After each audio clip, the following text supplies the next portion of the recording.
இந்த 5 கடவுள்களை வணங்கினால் உங்கள் வாழ்க்கை முழுமையாக மாறும்.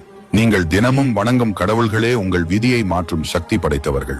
இந்த 5 தெய்வங்களின் மகிமையை உணர்ந்தால் உங்கள் கஷ்டங்கள் தீர்ந்து செல்வம், ஆரோக்கியம் மற்றும் அமைதி உங்களை தேடி வரும். 1. முருகன், துன்பங்களை அழிக்கும் வேல்வீரன்.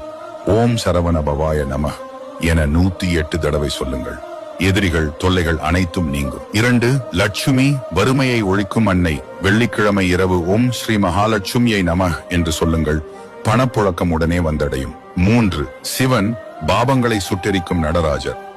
ஓம் நம சிவாய் என்று தினமும் 21 தடவை உச்சரித்தால் கர்ம பலன்கள் குறையும். 4. கணபதி, தடைகளை போக்கும் விநாயகர். எந்த வேலையை தொடங்கும் முன் ஓம் கம் கணபதையே நம சொல்லுங்கள். வெற்றி உறுதி. 5. அம்மன், பயத்தை அழிக்கும் சக்தி. அமாவாசை அன்று ஓம் ஸ்ரீ மாத்ரே நம என ஜபித்தால் பேய் பிசாசு பயம் நீங்கும். உங்கள் வாழ்க்கையில் இன்றே இந்த மந்திரங்களை பயன்படுத்தி பாருங்கள். 7 நாட்களில் வித்தியாசத்தை உணர்வீர்கள்.